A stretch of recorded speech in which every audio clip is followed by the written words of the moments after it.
about teaching. And I'm very happy for this because it's not the same to know about this language and thinking about the students, about their needs, and so on. And nobody really thinks about us, right, Francisco? We are forgotten. The student is always right, the parents are always complaining, and so on, right? So the teacher is the guilty one. Well, guess what? Cambridge, the University of Cambridge in the TKT is already taking the student as the important part of teaching, of the important part of the process of learning, but teachers also have lots to do. Okay, so in this course, in this part of the unit, that is module 1 unit number 3, we're going to be talking about teaching. Okay, and this is called background to language teaching. Oh no, sorry, here's a mistake. It should be teaching here. No, I'm having the incorrect slide. Hold on, Francisco. Technical problems. Okay, this is the correct one. Okay. Yes, I said I didn't make a mistake. Okay, so that's the name of the new. This is it.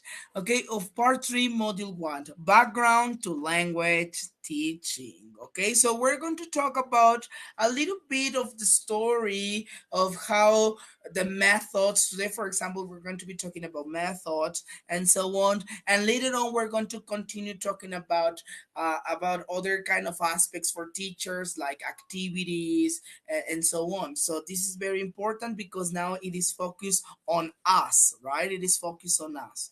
Very good. So before we start with the unit, Francisco, okay, I want to ask you this. What is the difference between an approach and a method? I don't know if you have seen these topics or these concepts in the university or in your work, because I know that you have a master in Spanish, and you know that in Spanish we also have approaches and methods, right? But tell me, what do you know about, or what do you think is the difference between approach and method? Tell me, Francisco, how much do you know about this? What do you think is the difference?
Okay, very good.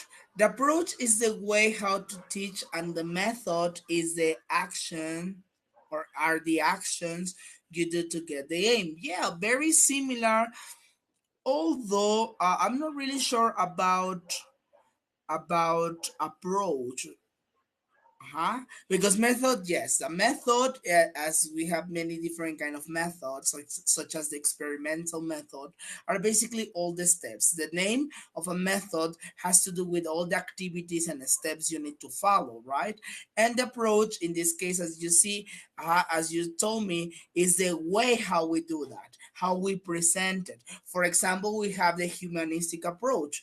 Okay, so you told me that you haven't read the article, but it has very good information about humanistic approach and other kind of approaches. So for example, what's like the humanistic approach, Francisco?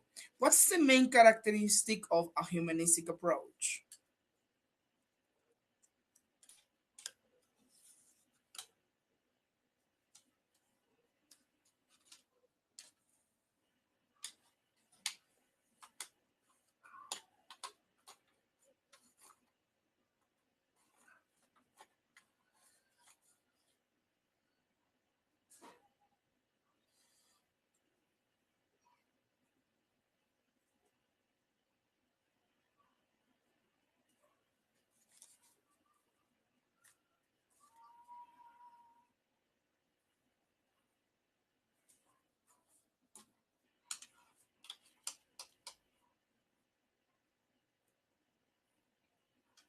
Very good, right? Like in this case, we have a the central part are the students, right? And what you need to take care of is that humans are not like rocks or objects. They feel, they have senses, they they create, they innovate. Okay, so they are not machines or objects. They can create by themselves, they can increase themselves and so on. Very nice. Okay, so and I really like this method, although it gives a lot of importance to the environment and the and what is happening in the class, right? And maybe somehow there are some difficulties for us as teachers to apply the humanistic method in the totality, right? Because sometimes we can treat very well the students, but there are other students, their same classmates, that sometimes make fun of them and so on. So it's like I know that it's kind of a process. That's why it's a method, right? Because it's a process, but it's kind of complicated sometimes. You as a teacher, you can have a humanistic being, right? You can be humanistic, but I don't know in the classroom if everybody can be humanistic, because this is very complicated in real life. Okay, very nice, Francisco. Thank you very much. Now, these are the words or the definitions from Cambridge. Okay, an approach is our view of language and our view of how language learning takes place. Okay, so basically, what you need to have in mind, Francisco, when talking about approaches, is the view about how people think that language can be learned. Okay, the way and how language is more useful, or how language can be the central part of learning. You know what I mean. For example, in the humanistic approach, what is the view of the language? Well, the view of the language is for communication. They think humanistic approaches are related to the communicative methods. Okay, so this the vision is that you have the concept of language for communication. Now, what is the learning process? Well, treating students as human beings, treating students as capable human beings that can create and can be creative, that can have feelings. Okay, and with those feelings and with that relationship between the feelings and the topics, or the vocabulary or the grammar tenses and so on, if we join the feelings with those grammar tenses, then they will learn. Okay, this is the approach, this is the view of the language. Okay, and a method is the plan for presenting the language material to be learned, and it's based on a selected approach. Okay, so now the method, or the name of a method, it are all the process, but it's based on a approach. So they are together basically. The approach is the view, and the method is all the planification. Okay. Yes, Francisco. So far, so good. Excellent. Very nice. So here I have a small chart about this.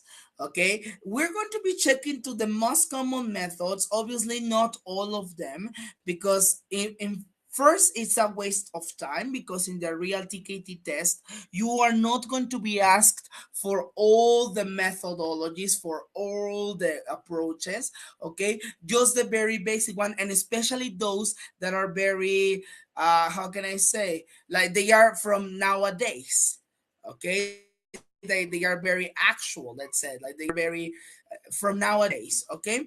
So here we have view of language. For example, the structural approach. Remember that this is the view. The structural approach, the view of the language, is that language is a system of structures used to communicate meaning. So for them, language is based only in structures, in grammar, in present past, in subject plus verb plus ing. This is the structural approach. Okay, this is the view of the language. Now in this case, the method or the planification is language is a tool for communicating a meaning through use of function, vocabulary, structures, and discourse. So what is the methodology? To join functions, I don't know, maybe agreeing, disagreeing, asking for favors, and so on. Okay, this function to a discourse. Okay, that means something that they need to write, for example. Okay, so now I will teach you the model of should. What is the function? Giving recommendation. Your discourse, create a phrase of this sort, and that's it. Okay, now view of the language learning. Okay, how they see that the students can learn. Language is learned through controlled practice of simpler structures and more complicated ones. Mistakes should be avoided. Okay, in this case, so it's everything controlled. Okay, if I say to you should, you need to only use should. But if I say teacher, but I want to use up to and had better because I can also use them for suggestion. Mm-mm, you are not allowed because my practice says you should and all the time should. And be careful with the pronunciation because you cannot make mistakes. Or if you make mistakes, that's okay, but I need to correct you. Mhm.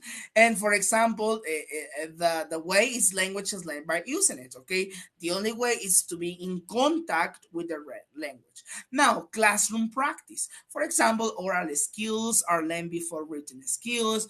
Structures are practiced in controlled conditions, and so on. Okay, so the practice basically is to have all the skills, especially the oral one. Create a conversation, repetition, drillings, and so on. Okay, and finally, classroom for sorry, this is for the structural approach, and this is for the task-based learning. So as you can see, there is a difference, right? For example, for this structural approach, okay, oral skills are more important, and in the task-based learning, classroom activities are based around a series of problem-solving tasks. To solve the problems, learner need to communicate. Grammar, vocabulary, pronunciation, focus on the class after the task is completed. So as you can see, the task in the structural approach is in the same at the moment. And for the task-based learning is after that we have that we have thought, sorry, pronunciation, vocabulary, grammar, and so on. Okay, so do you have a question so far, Francisco, about this view of the language learning in classroom practice for these two approaches, structural approach and task-based learning?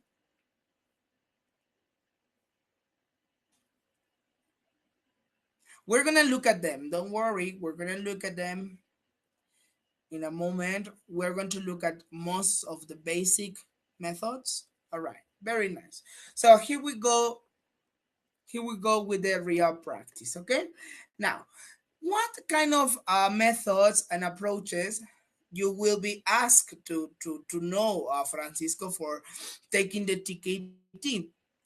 I tried to put them in order, but you know that this is kind of complicated because sometimes when, for example, grammar translation was in use, the total physical response appeared, but then grammar translation continued. Then maybe the grammar translation disappeared, but then communicative approaches came up and so on. So sometimes it's very difficult to have like an idea of the I don't know, the timeline of each method.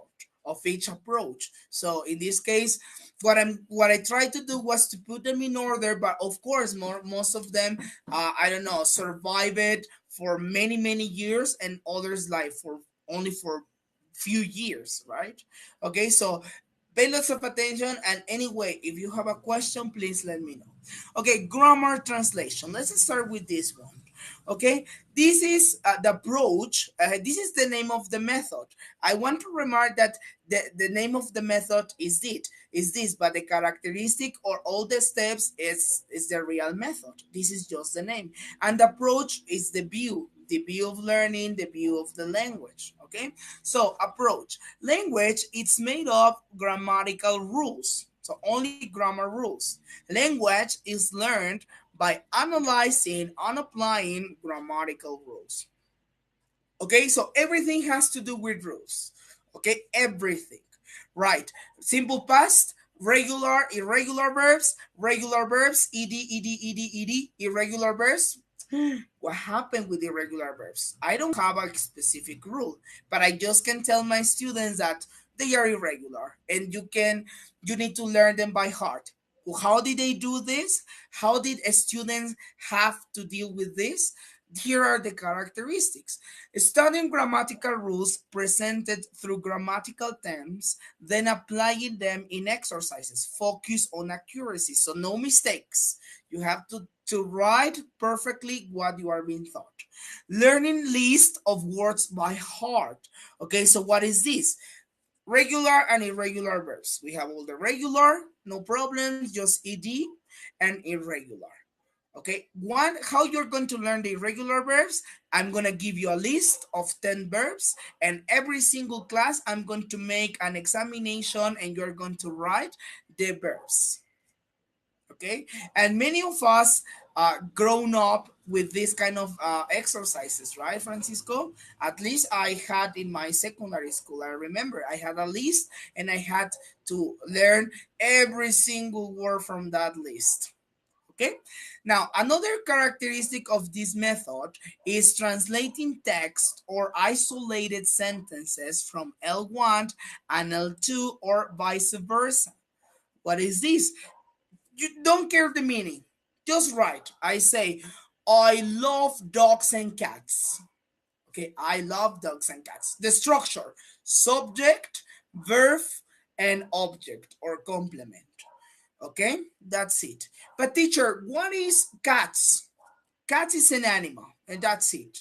And the name is gato, because remember that in this case we make translations. Okay, okay. And the students just keep with that idea. They used to keep with the idea that only cats and dogs. You can only like cats and dogs. If they like, but I don't like cats, teacher. I hate cats. No, but you need to say I like cats, even though you don't like them. You need to say what I'm saying, and you need to translate. I want to write, amo los perros y los gatos. Tú lo vas a hacer en inglés. I love cats and dogs, and that's it. Okay, so you didn't have the opinion, to say, but I don't like cats, I don't like dogs, but you need to translate. That's it. Okay, yes, Francisco, so far so good.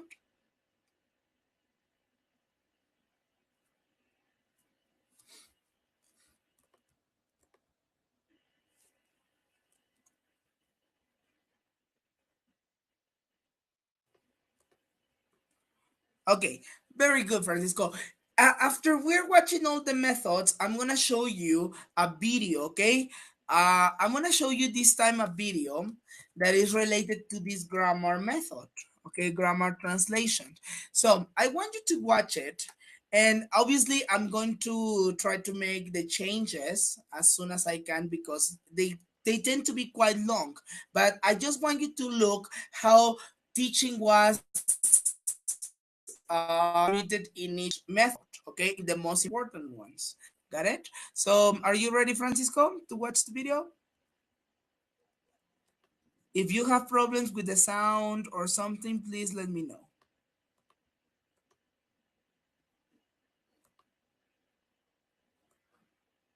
Welcome to my demonstration of the grammar translation method. The grammar translation method is a traditional way to teach a foreign language. In a grammar translation class, students learn grammatical rules and then apply them by translating sentences between the target and native languages. In this demonstration, the target language is Spanish and the native language is English. This demonstration would be for students in grades kindergarten or first grade.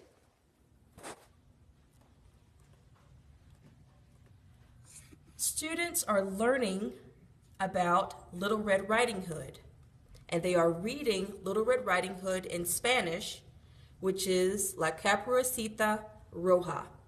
So right from the beginning, I can see the word cape in the word caperucita, and I would bring that to my students' attention. That cape in English looks like cape in Spanish. Something that's common with grammar translation study are word lists. So I've pulled some adjectives from the story and also some nouns. The adjectives that I selected are bonita, which means pretty, vieja, which means old, malo, which is bad, and then the nouns, I have niña, which means girl, abuela, which is grandmother, and lobo, wolf. Next, I would have a discussion in the student's target language, which is English, about nouns and adjectives. In Spanish, nouns can be feminine or masculine. And here on the board, I can look at these nouns, niña, abuela, and lobo, and determine which noun is feminine and which noun is masculine. If a noun ends with an A, it is feminine. And if it ends with an O, it's masculine.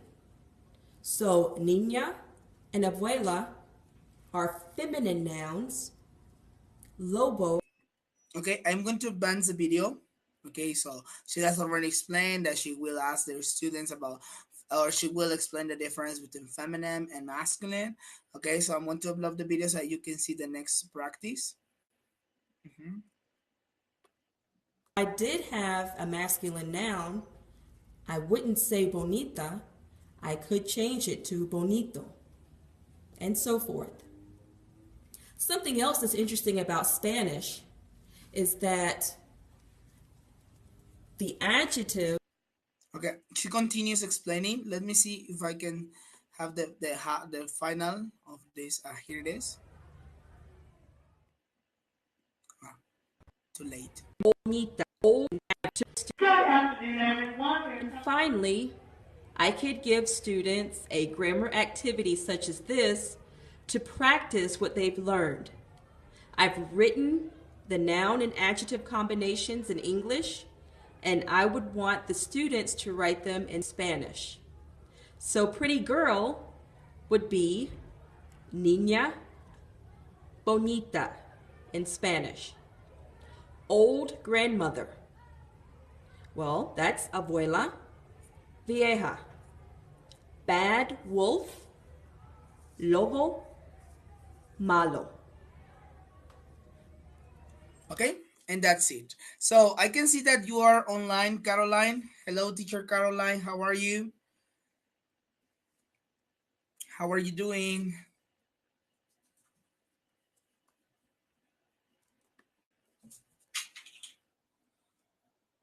How are you doing, Caroline? Well, meanwhile, she's answering me. I like to tell you, well, this is basically about the video. I hope you could see it. So basically, this is grammar translation. Okay, well, you have a list of words. You analyze from those words. You can talk about a structure. In this case, she explained the rules of masculine and feminine, feminine and masculine. and then she explained about bonito, bonita, and so on. They learn those words, and then they need to translate. In this case, was from English to Spanish, but sometimes can be vice versa, Spanish and then English, and so on. Okay, so this is the main idea of grammar translation. Tell me, teachers, do you still use this kind of technique? Maybe it can be useful sometimes, especially for children. Okay, but I want to know if you still continue using this grammar translation. Obviously, it disappeared because it doesn't get the cognitive of the student, right? Because they learn pretty only, but he doesn't know that they are also beautiful, good looking, and so on. Okay, so you just, as here it says, it has to be very, very controlled. Okay, isolated sentences. What is this? That you don't have any context, you don't care, you just know, you just need to know how to translate the words, and that's it. Okay, so tell me, Francisco and Caroline, do you still use this kind of method, this kind of process?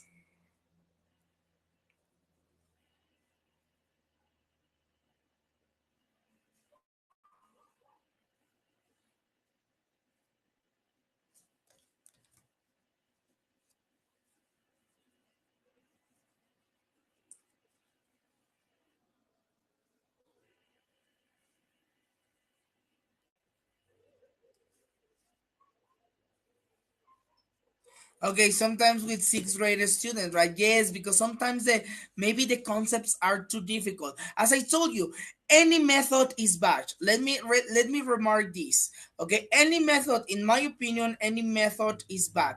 But obviously, some of them have their advantages and some of them have their disadvantages. And what you need to know or to focus is on learners' need.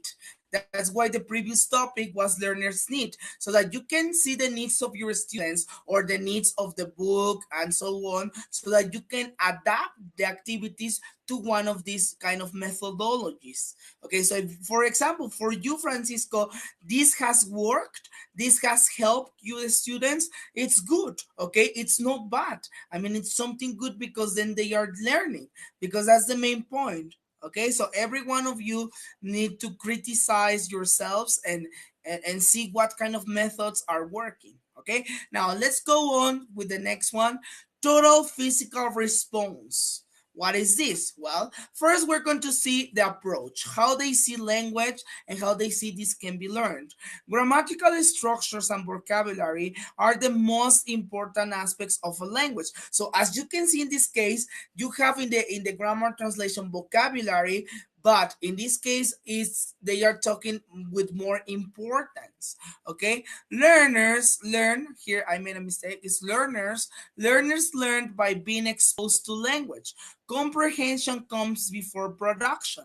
Learners need a silent period to take in language, so they could not be forced to speak before they are ready. Okay, so this is very important. First, one point that I need to remark is that you need to be exposed. How? Well, by listening to the teacher. You just need to listen a lot. Reading is not very common, but listening, yes. Okay, then maybe you will need a period for producing. First, they give you all the time you require, all the time that you need, not to be forced, and then you can speak, but only at the end. Okay, it's not like at the moment. You just listen, you just do the commands, and that's it. Okay, now the characteristics or the process. Okay, it is used mainly with young learners and beginners. Okay, so maybe you have done kind of these activities with total physical response teachers, I'm sure. The syllables focus on grammatical structures and vocabulary involved in giving and following instructions. Okay, following teacher's instruction physically. For example, walk to the table. So then the children go and walk to the table. Open the door. Then the children go and open the door. Okay, so what they need to do is to act in physically what the teacher says, what the command is. Okay, after the silent period, learners give one another instruction. So now after your silent period, now you know that open the door, it means like to push the door somehow. So then As you know, as you already know this in your brain, then you expose it, right? You say now, please, classmate, open the door, and then your classmate has to open the door, and so on. Okay, but it's only based in commands. Okay, so I'm sure that you have done this kind of activities, haven't you, teachers? Okay, tell me one activity that you have done similar to total physical response. Give me an example. I want to know about you. What kind of activities do you use with total physical response? Maybe a game, maybe something. Tell me. Okay, very nice, Francisco. You teach the part of the body with total physical response. What is your instruction? Singing a song. Okay, I'm very curious about the parts of the body. What is your instruction, Francisco? What do you normally ask the students to do?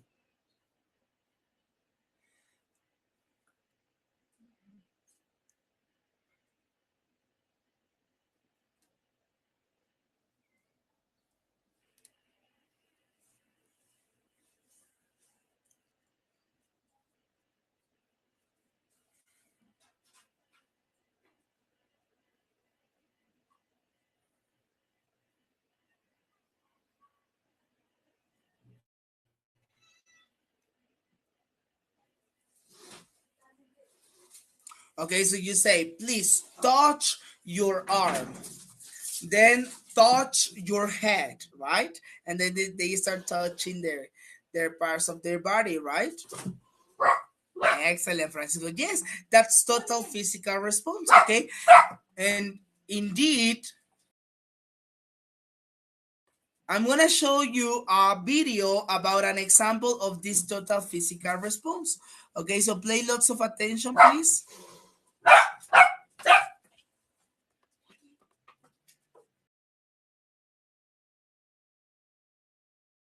Okay, give me a little time because I cannot, I don't know, I cannot upload all the videos together, so I need to start changing and so on. Okay, but meanwhile, I want you to look at this video, okay, and later on, give me your comments, please.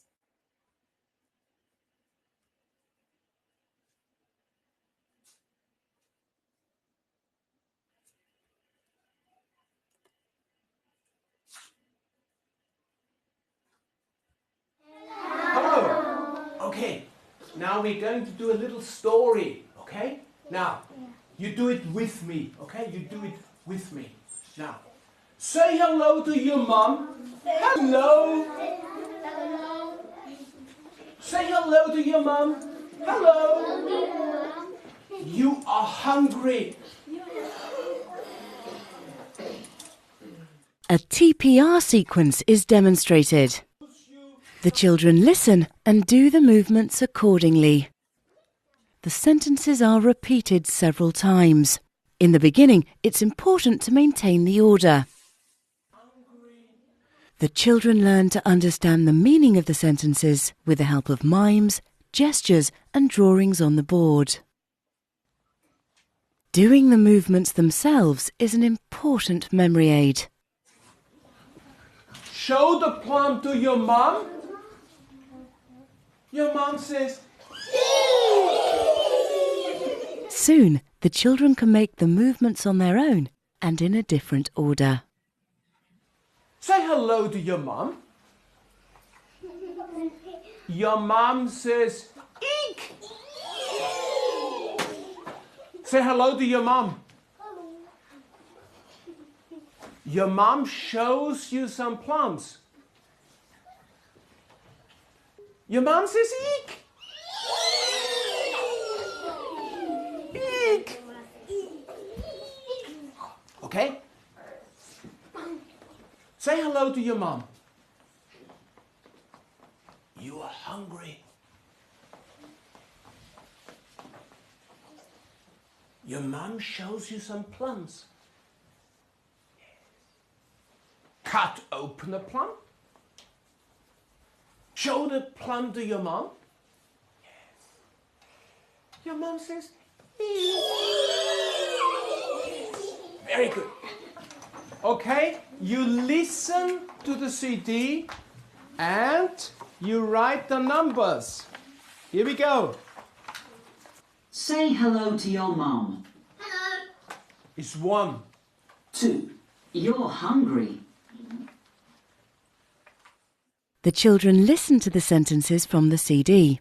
They write the numbers by the pictures in their book. Afterwards, they compare their results. And here? 6. 6. And the last number here? 2. 2. Yes. All right, very nice. So tell me, Francisco, Caroline, you haven't answered.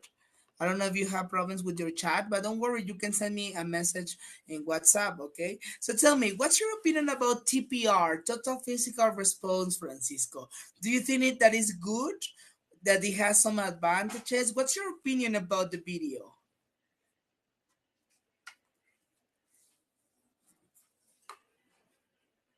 It is good, yes.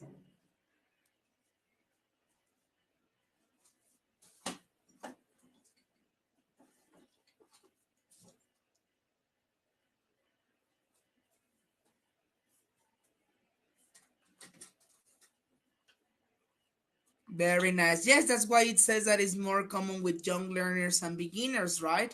Because they listen and then they interact with their body, and that's a good way for them to learn, right? Excellent. So this is basically about total physical response. If you have a kind of activity or something that you like to share with us, please go in Edmodo after I upload the video and write your comment. Write your comment and tell me what do you think is the best method, or what kind of method you use. So that will be a good activity for us to reinforce our teaching practice, our teaching experience. Very nice. Now let's go with the communicative approaches. Okay, so after total physical response, and by the way, do you know that total physical response appeared because of war problems? There was a conflict in the United States. I think it was in the First World War or Second one.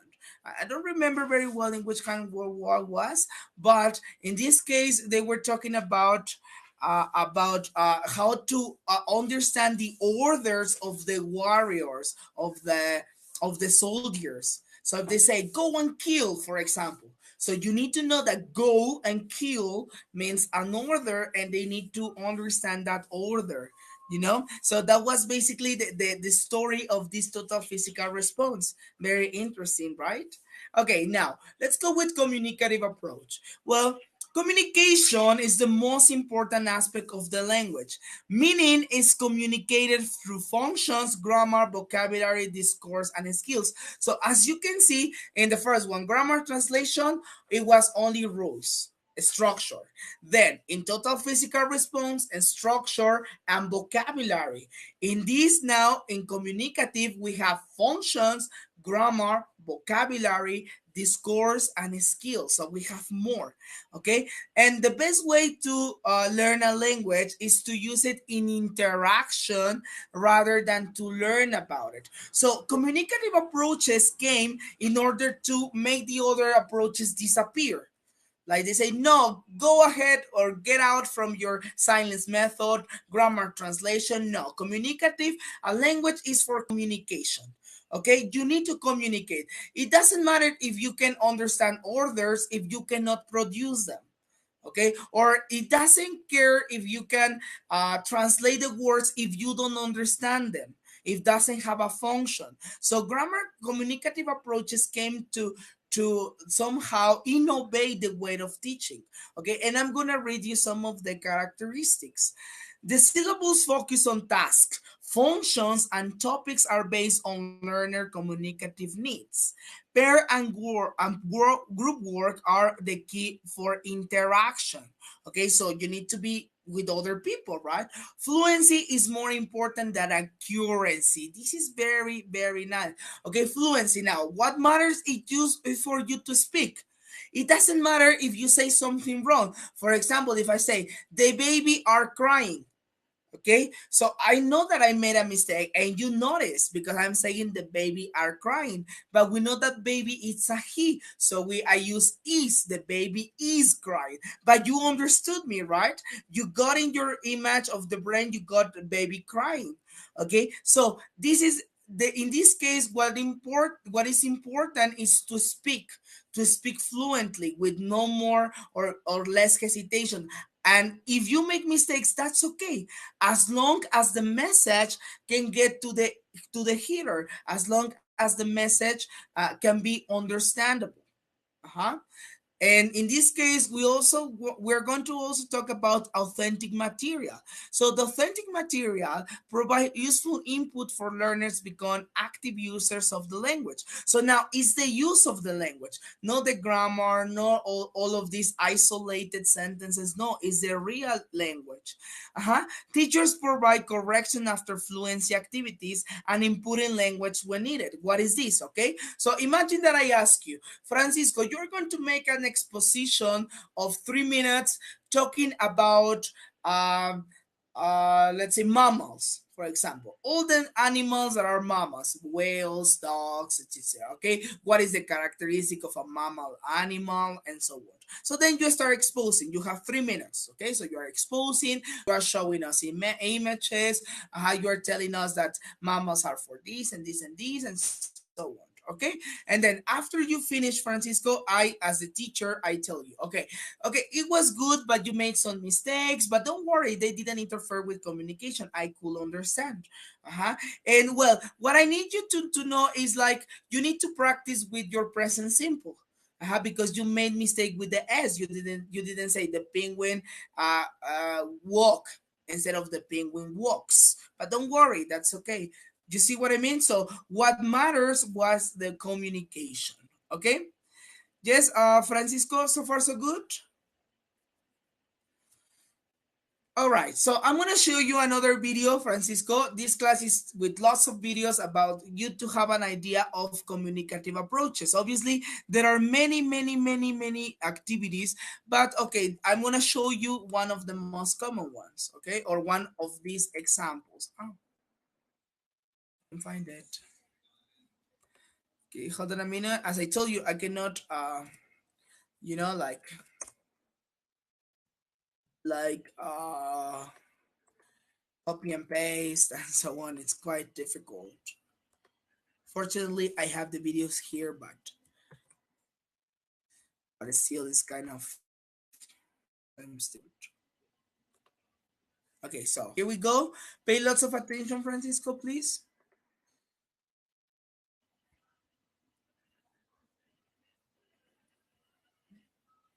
This is the video of a communicative or kind of exercises for communicative classes. Okay, guys, we're going to do the food game again, right?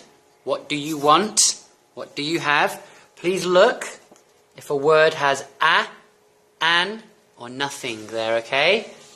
So if it's an orange, a banana, or rice. All right, let's begin. Where is my black ball? Right here. Okay. What do you want? I want cake. You want cake. There you are. That's the next question. What do you want?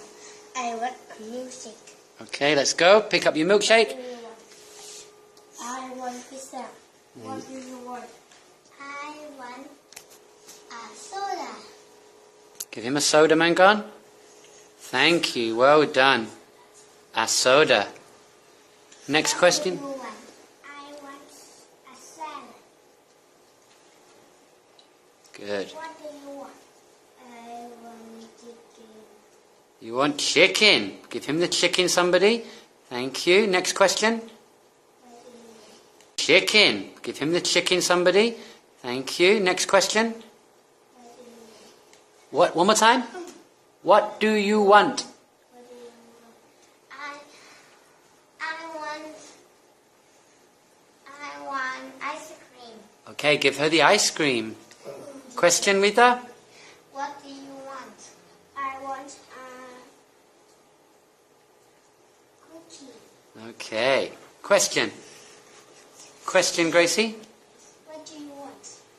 I want You want fish. Someone give her the fish. Well done. Question for EQ?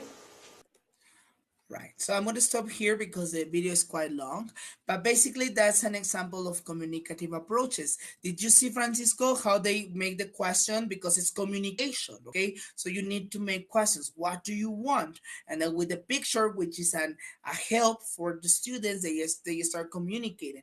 I want this, and that. And that's the way they can communicate. They can start speaking. Okay, and as you see, the teacher corrects or gives the indication after they speak. He never interrupts. Okay, yes, Francisco, so far so good.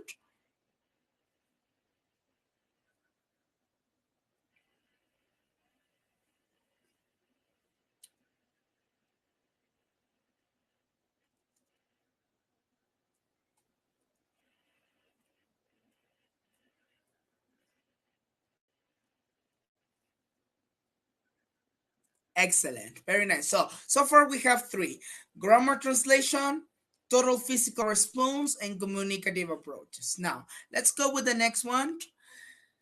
This is called presentation, practice, and production. And this is one of the most common ones and one of the, let's see, the most updated ones, okay? Presentation, practice, and production. As you can see, Francisco, there are three stages, three basic stages: presentation, all the introduction, the practice, and finally, how you produce, okay? So what is this approach about? Okay, grammatical structures and functions are the most important aspects of the language. Now let's go back a bit. Okay, in the grammar, in the communicative, we saw many aspects. In these, just two, which are the most important ones: structures and functions. That's it. Language is learned first by seeing new language in a context. We show its meaning, practicing control and guided conditions, then using it in free conditions. We give the learner less language support. So as you can see, you have the three stages. You have the vocabulary, you have the context, then the practice, how you practice with controlled guided conditions. Okay, so you have an order or a task and you need to follow this order and this specific task. If I ask you to use should, you need to use should. And finally, you have the production, but in this production, you are free. You're free to do whatever you want as long as you use what has been taught. So that means like you use should. But if I say, teacher, but I also want to use ought to because it's similar, that's okay. Go ahead. Go ahead. Use ought to or use should. As long as the function is giving suggestion. As soon as you give me suggestions, that's okay. So now, as you can see, these are the three steps: presentation, you as everything or almost everything, the practice, okay, you need to control the practice, and finally, you leave your students be. Let's move from the presentation stage to the practice stage to production stage. So as I was telling you, a student should not be allowed to make mistakes during the practice stage. Okay, so you have the presentation. The presentation is for making all the questions you want, but you cannot make errors when the practice. Even though it's a practice, you need to be very accurate with the language. The learners are guided by the teacher and do not make decisions about what or how to learn. So this is in the part of practice, right? So you don't have the opinion to learn. Okay, you are guided and you need to follow teacher's instructions until the production. Then is your time to see what you want to add or what you want to skip and so on. Typical activities include, for example, miming, situational presentation, drills at the controlled practice style, and role plays and so on, also for the production. Okay, yes, Francisco, so far so good with the presentation, practice, and production. All right, so now I'm gonna show you another video about this stage. In this case, I think I can only see the part of, there is a certain kind of videos in YouTube in which you can have you can see all the stages: presentation, production, and practice. But as we don't have much time to do it, I am going to upload the video so that you can have an idea of what is this kind of PPL lesson. Right now, I'm going to show you one that is a practice, that is a guided practice, okay? So pay lots of attention, please, Francisco, to the video. This is the practice. Or I don't know if all the stages are presented. I don't remember because there were too many videos. But if they aren't, this is basically the practice, okay?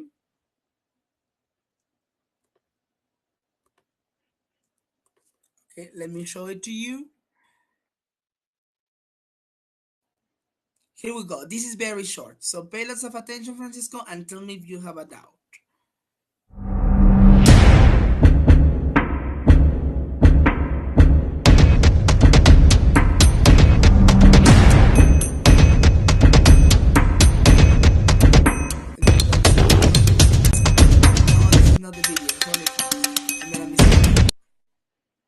This is not the video, but let me show you another. Okay, maybe I can show you the one, this one, okay, and maybe I can advance the video. Yes, I can advance the video so that you can watch all the stages. Yeah, we still have time, don't worry. I will advance the video just when required.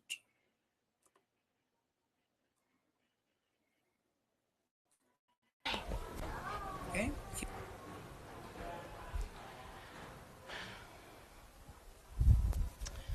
Now, so this is the presentation. fun okay? activity. Okay. Number 1.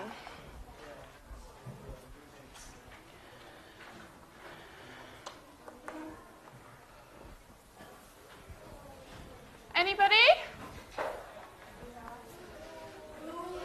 Do well done.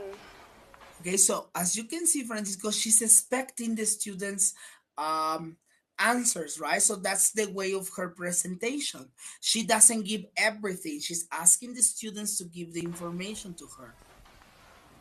Do. You. Snails, well done. Do you like snails?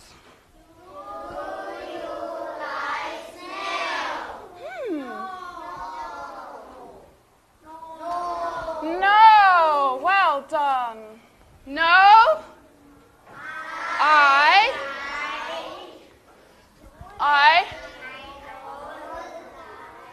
don't.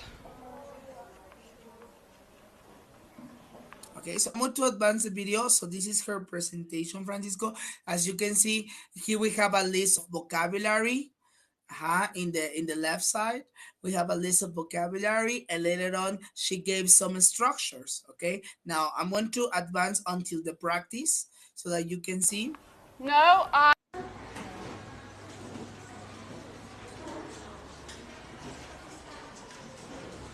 So it is controlled because they have images. They have images, but they need to do the structures that the teacher says. Yes, I do. No, I don't. The teacher only guides them. You see, he guides. She controls the classroom activities.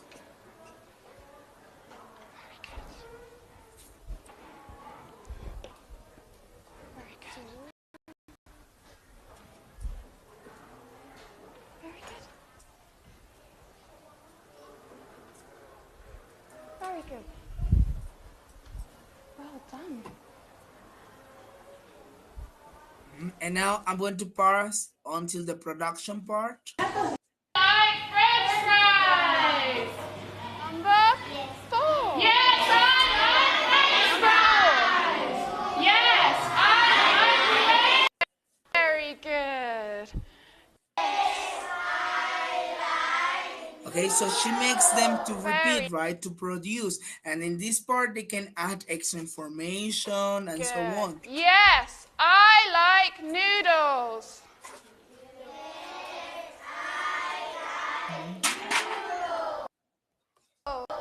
Yes, Okay, I so like in this noodles. video, it's not very well seen, but at the end in the production part, Do she you? reviews only. But in the last part, for example, for production, she could have asked, okay, now make a conversation and tell me what kind of food do you like. You can ask what do you like, what don't you like. You can use the vocabulary, or you can use other kind of vocabulary. Okay, that's a better best way for production. In this case, she only, because maybe because they are children, she only made them to repeat, right, to see if they were correct, and that's a part of production.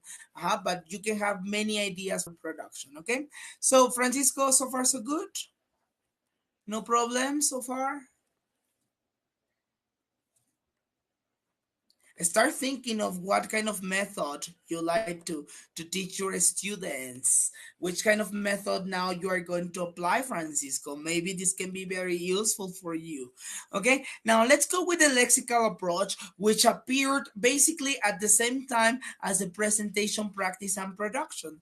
Okay, so in this case, vocabulary is the most important aspect of a language. Okay, so if you know vocabulary, then you can communicate, because even though you just say, for example, I know like bananas, for example, I know like bananas. This is incorrect, right? I not like bananas. But as long as you say bananas and like, as long as you have this vocabulary, what like is and what banana is, then you can communicate, because the hearer will say, he doesn't like bananas. He understands you, right? But you know this vocabulary. That's the main aim of lexical approach. Language is learned by learning chunks as whole and complete units. Okay, do you know what is a chunk, Francisco? Do you remember what a chunk is?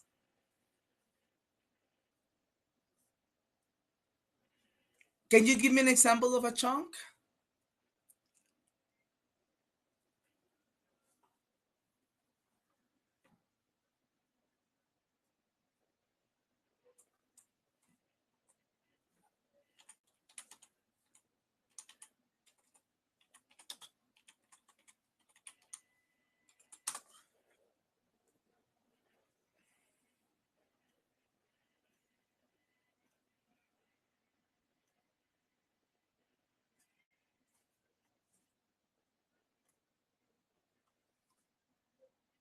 Okay, go to the park, work hard, do your homework, or do my homework. Yes, so they are very common sentences or expressions, right? So this is important. If you know these expressions that are common, then you can communicate, even though most of the times the grammar can be out. If you can communicate with this word, that's okay. All right. And the syllabus focused on lexis. Learners work with authentic written or spoken text in the classroom. This is very important. You need to have a very, how can I say, true exposure to the language. After noticing chunks, learners are asked to carry out tasks which will involve them in using the chunks. Okay, so maybe at the end they will have to complete a conversation. Now, complete this conversation with the chunks that you have been working on, and then you need to complete and then express or make a dialogue or something like that. So basically, what you need to remember about lexical, as the name says, is that they focus on vocabulary. They focus on expressions. Okay, they don't care that much about grammar. Yes, it is taught, but in order to have this grammar, which is used in real language. Okay, Francisco, very nice. I'm gonna show you another video about lexical approach. Mhm. And then you're going to tell me what's your opinion about this. Okay, it's going to be very quickly. No, this is not. Yeah, this is it.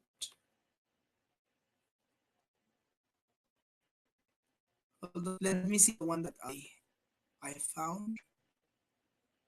Okay, this is it. Okay, I'm going to show it to you. I'm going to advance video because it's quite long. I will try to upload the videos here in Edmodo, so you can see them with a more calmly to these videos. They are very interesting, and most of the activities are very well designed. And sometimes I pick some of these activities, to be honest. Okay, so here we go. Okay, I'm going to advance the videos so that we don't waste much time. Quite stressing. It's quite stressing. There's a lot of things weight on my mind. Okay, so let's talk about that. Is there something that you'd like to share with the class? I think the sound is bad. It's too personal. Can you tell me, Francisco, if you can listen It's just properly? Monday and we understand it's already stressful. Right, how about Jen? How are you feeling? You're good. Okay, very good. Out here enjoying. I'm glad to hear that. Now, last week, remember we discussed about how to give opinions or opinions dealing with concepts. Okay. So what I'm going to do is I'm going to give you each a piece of paper that says I agree, and the other one says I don't agree. So they have. Okay, so as you can see, Francisco, I'm going to make a pause. I know that we can hear kind of echo over here, but don't worry, we're going to try to catch the main idea. Okay, so as you can see here, we have some chunks: homework on weekends, food posts, teachers and technology, and the teacher gave them a piece of paper with 2 sentences: I agree and I disagree, which are also chunks. Right, so basically, as you can see, they are focusing on grammar. They need to know obviously what I agree and disagree is, but they practice in oral way. Okay, What else? Longer lunch hours. Yeah, so it should be instead of an hour lunch break, it would be like 2 hours now. Yeah, probably. Okay, so just choose one topic to agree on and then another topic to disagree on. Okay. Alright, I'll give you 2 minutes to choose your topic. Yes, 2. For example, you've chosen longer lunch hours as a PA, and then I agree, disagree, for example. okay, I'm going to advance the video so that you can see the students' production. Okay, so you don't agree with piracy. Why? I prefer the way I see it, etc. So all of them are agreeing. Okay, so she's giving them more vocabulary. Those chunks. If I were you, I don't think that exists. Yes. And so how do you see that piece of this phrase? I want you to see the production of the Which is student. better, living in a high-rise building or owning a house of your own? I'd rather choose owning a house of my own, because owning a house of my own is kind of there's a satisfaction there than living in a high. Okay, so you see how the student interacts, but at the beginning he said the answer, but says that no, I rather. So he used the chunk that the teacher taught him. Okay, so that's basically the lexical approach, to use these expressions that are already made and just to take them to the practice. Okay, yes, Francisco? So that's the main idea of the video. I just want you to watch it. Very nice. So with this, we are done with the lexical approach. Okay, now let's go with the next one, functional approach. As the name says, okay, functions are the most important aspects of language. Okay, language is learned by first seeing new language in a context, which shows its meaning, practicing in quiet conditions, then using it in free conditions will give the learner less language support, the same as PPP. So this is basically, it's very, very similar to the presentation, practice, and production. As you can see, it's almost exactly the same, right? They see the language, they see the grammar in a specific context, then they practice, and then they use it in a condition that is free at the end. Okay, but in this case, what is the difference? That they focus on function, and you as a teacher, you need to start repeating and repeating the function. It's for suggesting, it's for giving advice, it's for praising, it's for every single function. Okay, Characteristic: the syllable focus on function, usually graded according to the frequency of use in practical daily life and to learner communicative needs. Okay, so in this case, they care about what is in real life and about what your student need. Okay, it uses the same stages as PPP. Okay, and the only difference that is guided through function, as I was explaining you. Okay, so I'm not going to repeat that much about functional approach. I just want you to remark, Francisco, that is for function. Okay, you just need to think that this is for function. So basically these three appear almost at the same time: the presentation, the lexical, and the functional, almost at the same time. Okay, I'm going to see, I think I found one of these functional. It's because I don't remember. There was one that I didn't find any video or when any useful video. But let me see if I can have here. I think it was this one, the one that I didn't get because it was very similar to PPP.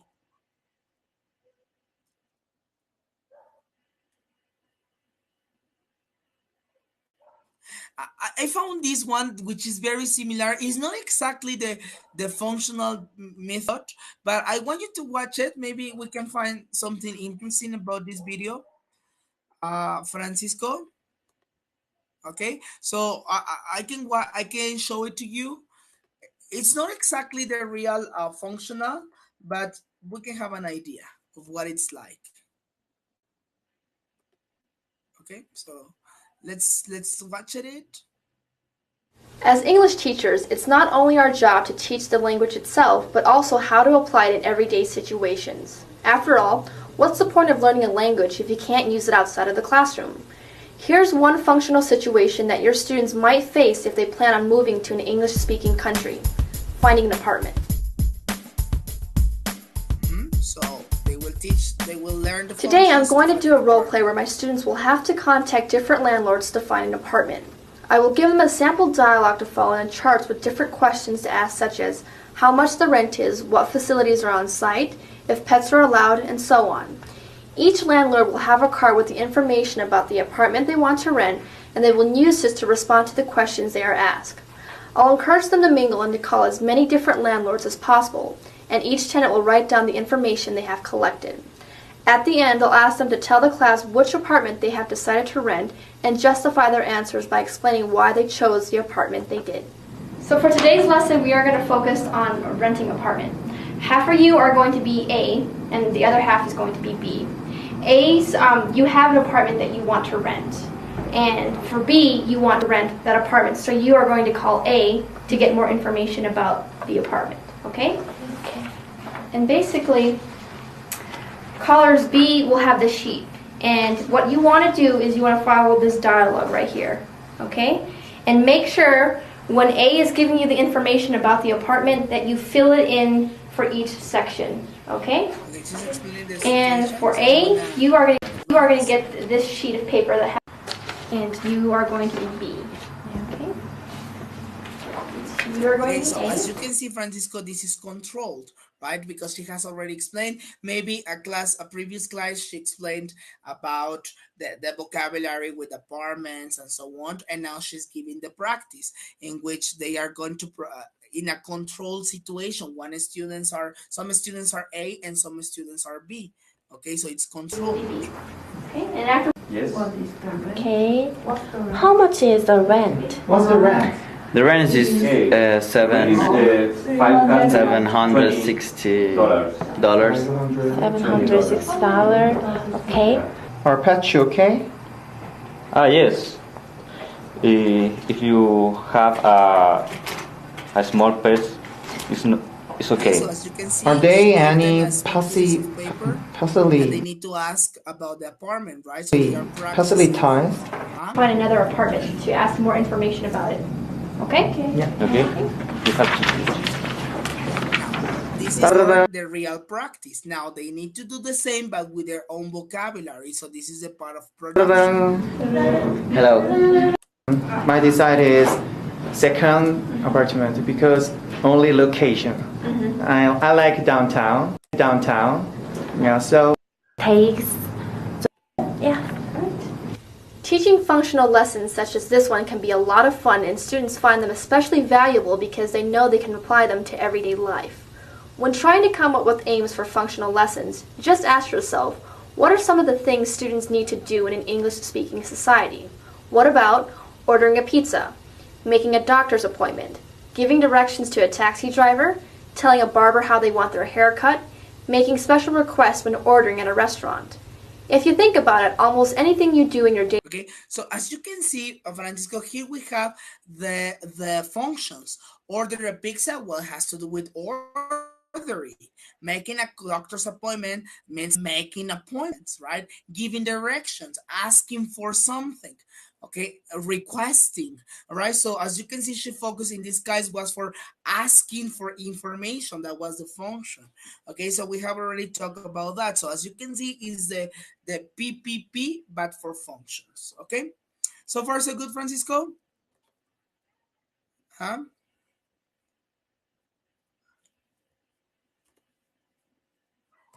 Okay, very good, Francisco. So tell me, how many methods do we have so far? We have seen so far. Can you type the methods that we have seen?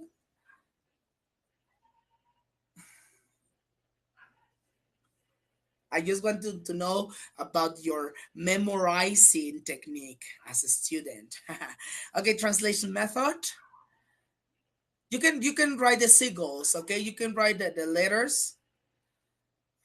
You don't need to write the complete, right? Maybe only the letters for this. TPR, total physical response, very good.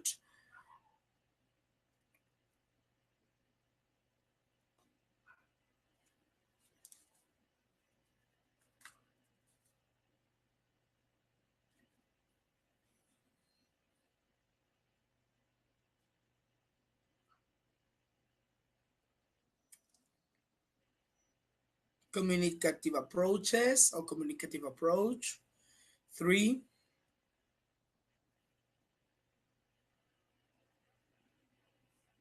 PPP, practice, presentation, practice, production.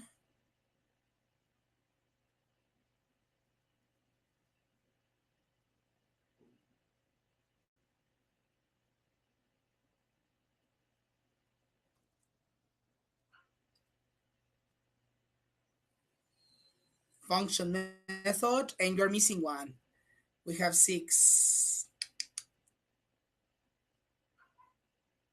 Function method or functional approach that we have already checked with this woman. And we're still missing one.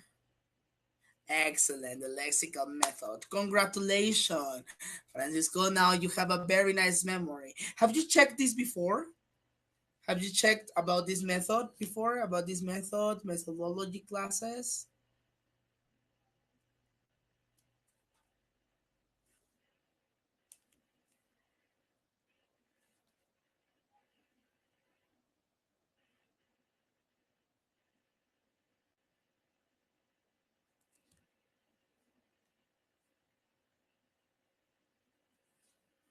Some ones, yes, me too, right? Some of them are very updated.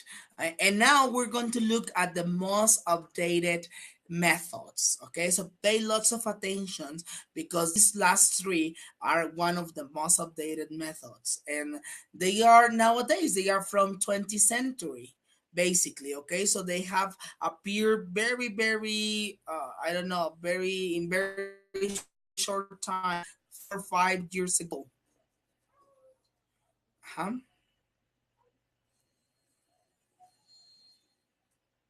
Not all right.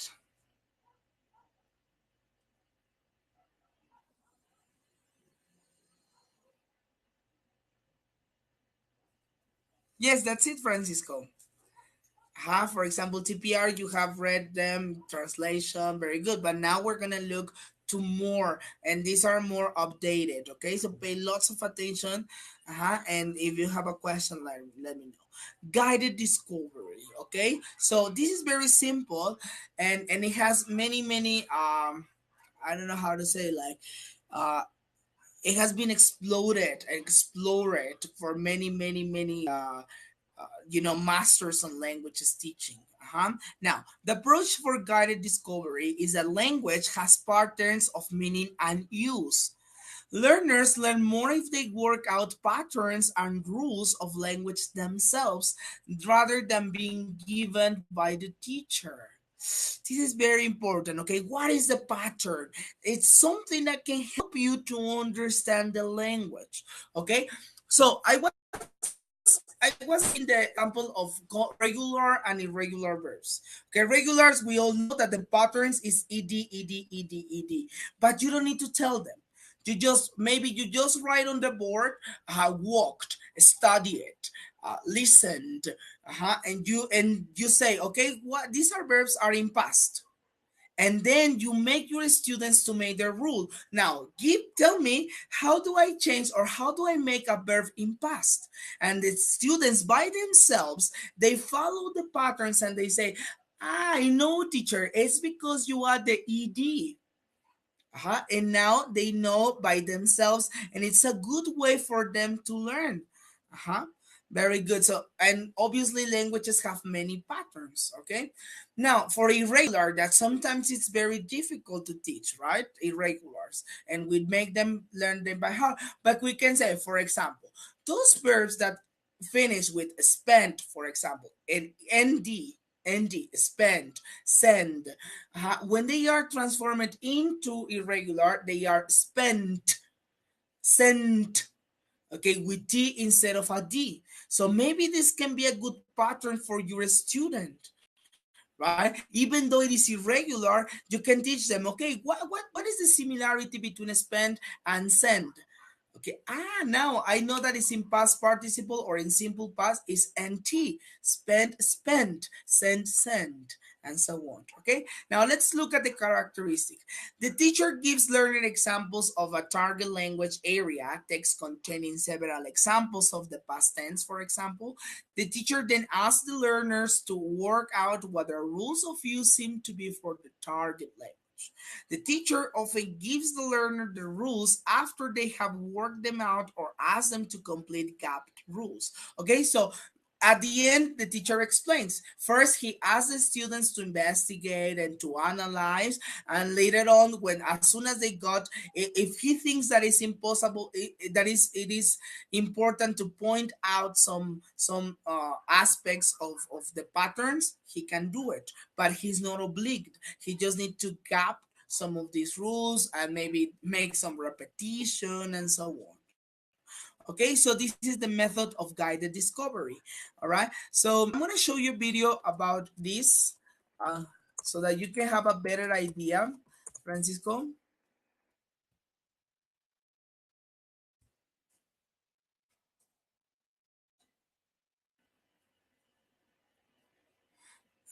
This was the one that I didn't find.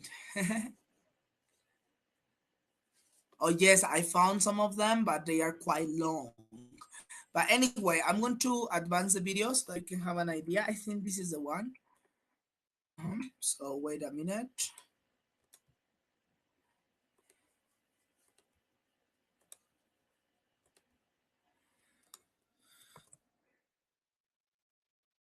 Okay, so let's check so that you can have an idea of what is this about. Hello, we're going to do a guided discovery project today, which is one of the activities that we have studied in the lessons. I use these all the time in my math classes. I like to have the students go through an exploration time, then as if I just told them. Not the answers yet. I just want you to put down on your paper what b to the third. I want you guys to either mentally algebra here. Let me get this centered off. Okay, so right here we have b to the third means b times b times b. A to the fifth means a times a times a times a. So with that information, if you didn't already know that, we're going to use this rule to help us discover what happens when we multiply the like bases. So here's what I want you guys to do. I want you guys to either mentally or on a piece of paper, I want you to write out what b to the third power times b to the fifth power means, okay? That's what I want you to put down first. I don't want any answers yet. I just want you to put down on your paper what b to the third power times b to the fifth power means. So I'll give you guys a minute to do that. So write it out. Do you like mathematics, Francisco? Can you solve this activity?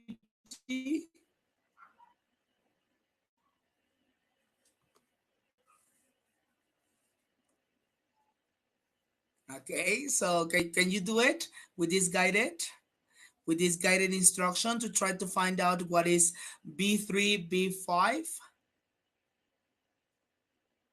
B of 3 and B of 5? I'll give you guys a minute to do that. So write it out. Write it out. Now, using the rules of exponents, I want you guys to put down your answer to this problem. B to the third times B to the fifth.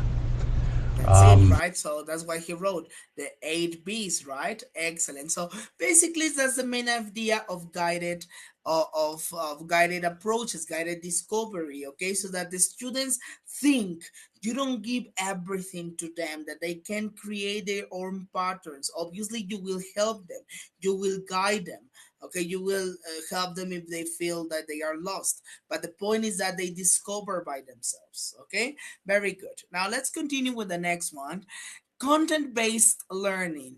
This is for grammar, lexical, functional areas, and skills are all important. Now, they recovered the importance of everything. Language is best learned if it is presented to learners through interesting topics which will help them increase the knowledge of the world.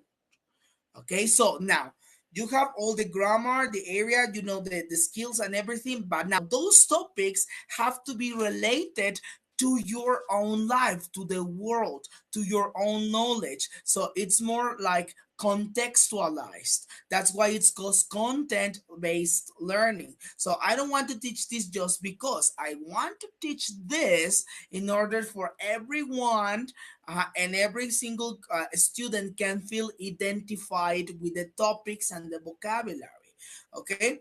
So the syllabus focuses on grammar, lexics, functional skills, used mainly in primary and secondary school, because you know that they always want to have like this feeling that they can know what the teacher is talking about. Language is presented through topics related to school subjects or learning about the world. Okay, now this is more educational too. At the same time, it is related to your context. Obviously, you need to relate it with the context of the school and the context of the outside world. Okay, so basically what you need to know about content-based learning is that you need to have a base which will be useful either for learning or even for having culture, and that's it. Okay, yes, Francisco, no problem with this? Those are very easy because they are very related, huh?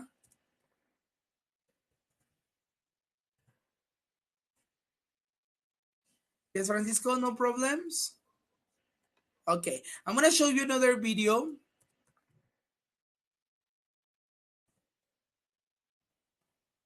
About this.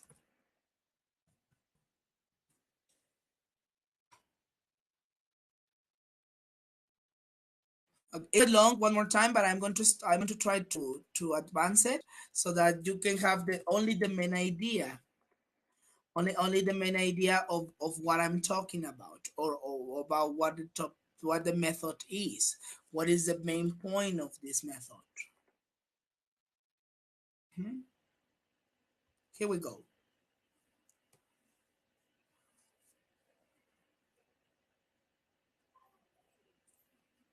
Everybody? Good morning, teacher.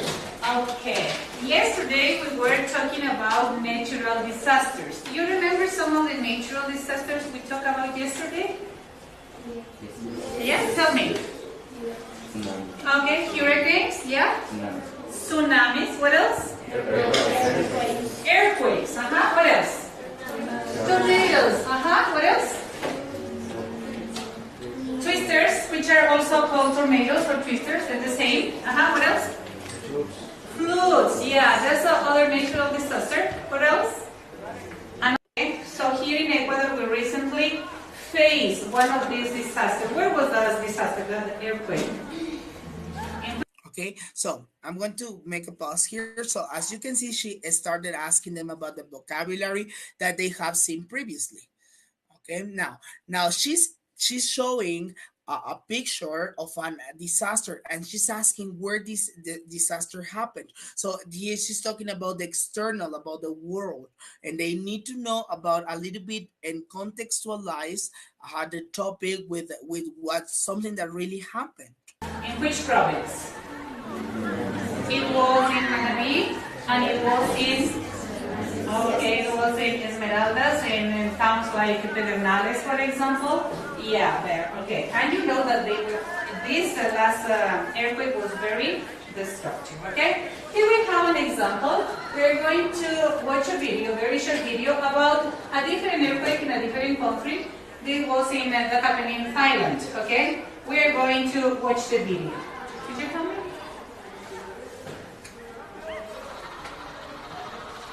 So she's showing the video about what really happened with a situation, a real situation. So that's her base. Her base is something that was somehow bad for people, right? About the disasters, about destructions. I'm going to advance the video so you can see what comes next.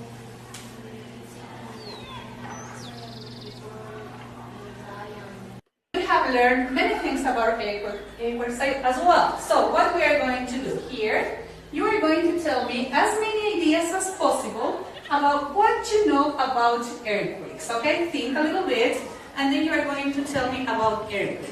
Okay. Okay, so as you can see, she's asking about the students, their knowledge about earthquakes. Okay, so that's her base, another base that comes from the past. Okay, as Omina said, we could say that they destroy cities. Okay, let me see if I can see the production here. Here? Yes, okay, let's start working. You have 10 minutes to this activity. You have 10 minutes to do this activity. If you have a question, just a sheet with the glossary, so you can see those words that are difficult for you to understand. Okay? So I have the glossary sheet for you. You're going to answer. Where you are going to answer? Here, in this section, you are going to copy the questions. According to the material you have, you are going to copy the questions here in this section. What I want to know, for example, what do you have, Ms. Morales? What do you have? Okay, who helps after an earthquake? What do you have, Anita? Okay, so this question is, what do you want to know? So this is just, I'm going to give you the information, but you will decide what you want to know. What do you think it's important to know about disasters? Okay, so this is basically the main point of content. Okay, Francisco, I hope this is clear. Okay, because of time, I'm not going to show you the whole video, but this is the main idea of this method, right? Okay, to talk about. Now you have the lexis, now you have the grammar, you have everything, but now from all of these, just choose what you need, and from that you need, then you will start using the language. Okay, because you want to learn, because you want to know about a subject, because you want to know about the world. Okay. And the last one, and this is very important because there is a TKT special module for this last method. If you want to take it, Francisco, later on, maybe we can have like kind of another course to talk about CLIL. Okay, what is CLIL? Content and Language Integrated Learning. Okay, I think I have already talked about this, but I will repeat one more time. Okay, what you need to know is that language serves to communicate meaning. Okay, one more time, we go back with communication. All aspects of language help communicate meaning, skill, discourse, lexis, grammar, function, etc. So in comparison to other kind of methods, for this method, everything is related and everything is important. Okay, you cannot teach skills if you don't know lexis. You cannot teach lexis if you don't know grammar. So they are related. Language is best learned through acquisition and through using it. What is this? Well, to be exposed, right? Remember that acquisition has to do with to be exposed, to use only the L2 language, and use it in interactions and so on. Okay, and finally, language is best learned when you use it to learn something else. Okay, so if I'm going to teach you, for example, I don't know, medicine, right? The vocabulary of medicine, and you're going to tell me the expressions like, oh, teacher, I feel bad, what's the matter, the chunks, etc. So all those chunks and all the vocabulary and all that. Okay, now you know it, but you need to go beyond that. Why do you want to this? Because you want to be doctors. Now, all the subjects that are related to doctors, medicine, anatomy, and so on, make an investigation and you're going to tell me more about this. So this is clear to know something more related to a subject or related to a topic. So the syllabus is based on learning about the subject matter and cognitive skills related to a school subject, math, history, and so on. So I was telling you, okay, I'm not going to teach you this just because you're going to be doctors. So I need to teach you this, okay? The school subject is taught in the L2, only L2. Forget about grammar, translation. This is completely in L2. Lessons focus on the subjects rather than on language. Now, what you need to know is that, okay, I'm going to teach you the vocabulary and I'm going to teach you this, but I don't care about the language that much, because you were supposed to know it or you are practicing it. Now, what matters is the subject, not the vocabulary, not the language. Okay, so if I'm going to be teaching you mathematics in English, I am not going to teach you verbs, subjects. No, I am going to teach you directly in English what mathematics is. Okay, not the language, the vocabulary and things, but for mathematics. So this is basically the CLIL. And nowadays is very useful for these bilingual, bilingual schools, okay? Do you work in a bilingual school, Francisco?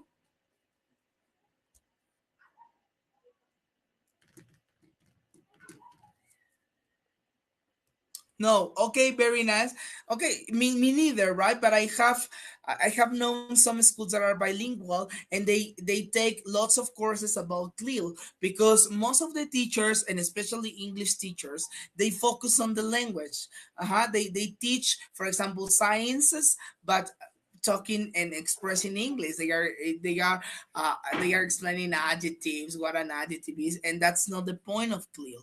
The point is to teach sciences using the language. Very nice. So I'm going to show you the last video of today. I know that maybe you are tired of videos, but I think this is a good way to start thinking about these methods, right? Okay, so I'm going to teach you this video in which we have six videos. I'm going to watch, or we're going to watch only one or two maybe, and these are for children. Okay, so I want you to look at this. It's called "What is Important to Record About the Video." Okay, here we go. CLIL.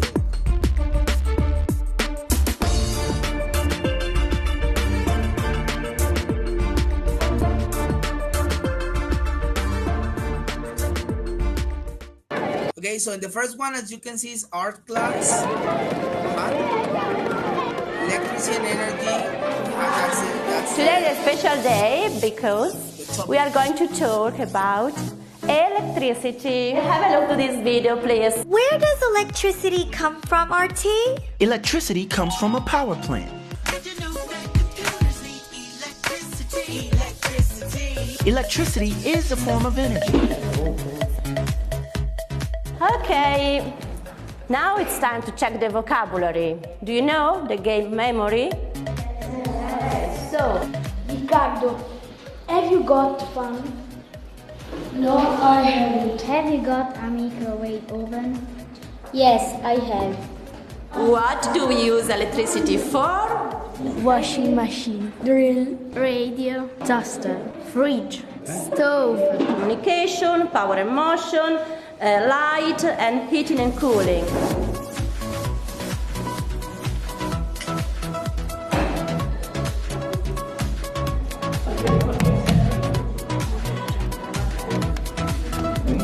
How much does this consume? 1,400, 300 watt. 150 watt. I I think want to 20. remember this, for example, they are counting about electricity, the tons that they need, and so on. So as you can see, the teacher didn't teach them the numbers, right? They already got the numbers. So what they are doing is just producing in order to measure electricity. And in the previous exercise, they need to look at vocabulary because they are relating their knowledge to the subject, but everything is based on the subject. So as you can see in the mind map, we had the electricity in the middle and then all the branches, right? And with all the words related, but the main point is electricity. Okay, so let's go. 25. How much electricity do we consume at home? This is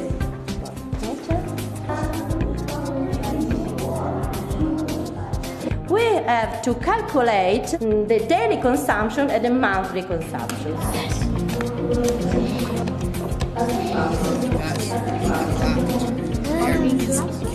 And sometimes we waste a lot of electricity. This is a good game. Don't switch off the light when you leave a room.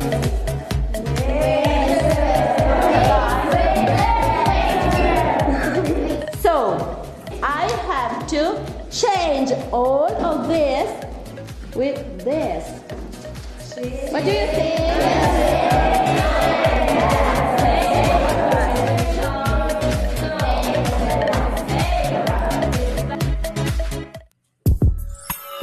Very nice. So that's the only video we're going to watch. There are many other examples, but that's it. Tell me, Francisco, how did you find this activity or this about CLIL? Will you take the risk one day to give a CLIL class in the future? Maybe about Spanish, right? Because, well, not Spanish, but you are like a primary teacher. Maybe you can teach mathematics in English. That will be awesome, right? So tell me, would you, yeah, why not, right? Maybe we can take the advantage, okay? Very good. So far, this is everything about the most common methods. I know that there are many of them. We have about 50, but in this class and for TKT, what you will be asked are going to be these 9 methods, which are the most common ones. Starting with grammar translation, to total physical response, okay, which were the most important methods in the past. Then they changed for the communicative, but they say that, okay, communication is good, but you need more than communication. That's why they started developing other kind of techniques, such as presentation, practice, production, lexical, and functions, and then they combined them and they started doing more updated methods, especially for technology, right? Such as guided discovery, content-based learning, and finally CLIL. Okay, very nice. This is one of the most updated ones. And now let's go with your practice, Francisco. Are you ready? We still have like 8-9 minutes. Okay, so you will have a nice practice. And here we go. Extra practice. Which teaching approach will be best for these learners? Match the learners from 1 to 5 with approaches from A to Z. So here we have only 3 approaches. Very simple. Task-based learning, structural approach, and lexical approach. All those 3. Remember, task-based, something related to your life. Structural means like it's the same as grammar. Structure, thinking about the position of the word, subject, and so on. Accuracy and lexical, talking more about vocabulary and chunks for real life, right? Okay, so now here are your situations, Francisco. Maybe one of these can have two or maybe the three of them. Why not? Okay, so I'm gonna give you 10 minutes to do this activity, Francisco. So please start. No questions, Francisco?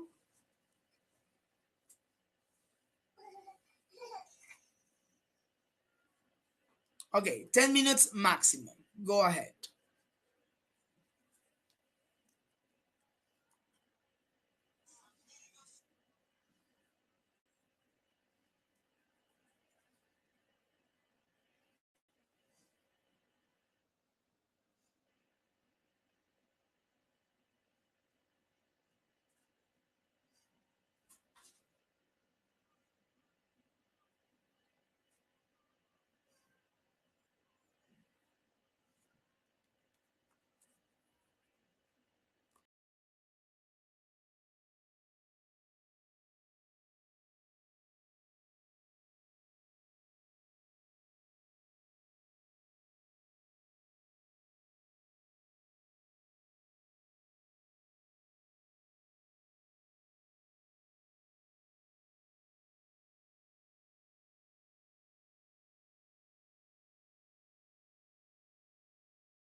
Francisco, I was a little bit distracted. Okay, 1B, all right, 2A, 3C, 4B, and 5A. Okay, it looks nice. We're gonna check the words directly because we don't have much time. Okay, so for one, yes, it's B, but it can also be C, right? B because you need structures, right? They need to be accurate with the language, but have this vocabulary because if they want to increase and not to be that shy, maybe they can start with more vocabulary. Number two, it's A. Correct, Francisco. Yes, because it says that he hates learning grammar but love taking, doing, and find it out. So basically, it's task-based learning, right? In which they will have a task, they will have something to do, and then to interact. A class of young adults who want to go to the UK or United States to work, study, and see the world.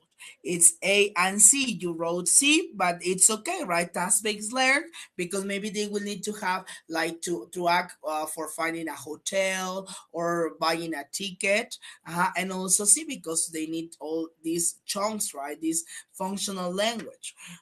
For you wrote B, but indeed can be the three of them. Okay, a class of advanced teenage learners who are very good at communicating but make lots of mistakes.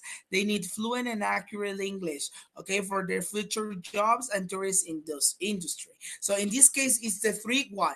Task based because they need for a professional thing. So maybe because of their industries, they need to ask how to buy something, how to ask for a product, etc. Structural because it says that they need to be accurate, right? They need to write the things correctly. And C because they need all this functional language, especially because they need to communicate, right? And finally, the last one can be also the three of them. You wrote A, but it can be the three of them. A class of beginners, 11 years old, their learning styles vary. Some are risk takers, some analytic, some social, some kinesthetic. So as they have many kind of levels of styles, you need to have the three of them because some of them might be maybe more structural, right? They need to know and they are visual and they need to see every single part of the sentence, or lexical because they are very auditive, so they need to listen all these chunks and so on. Okay, very good. Questions or problems so far, Francisco? A doubt, question?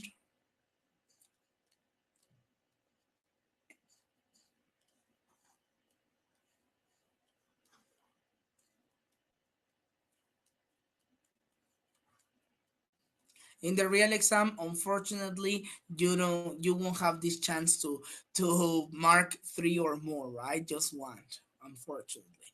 Okay, Francisco, very nice. I'm wondering, are you taking Friday's lesson, Francisco? Are you going to come? Well, are you going to be online on Friday? It's very important for me to know because you are going to do the test, the sample test. Uh-huh. Because if you are not attending for any reason, maybe I can send it to your email.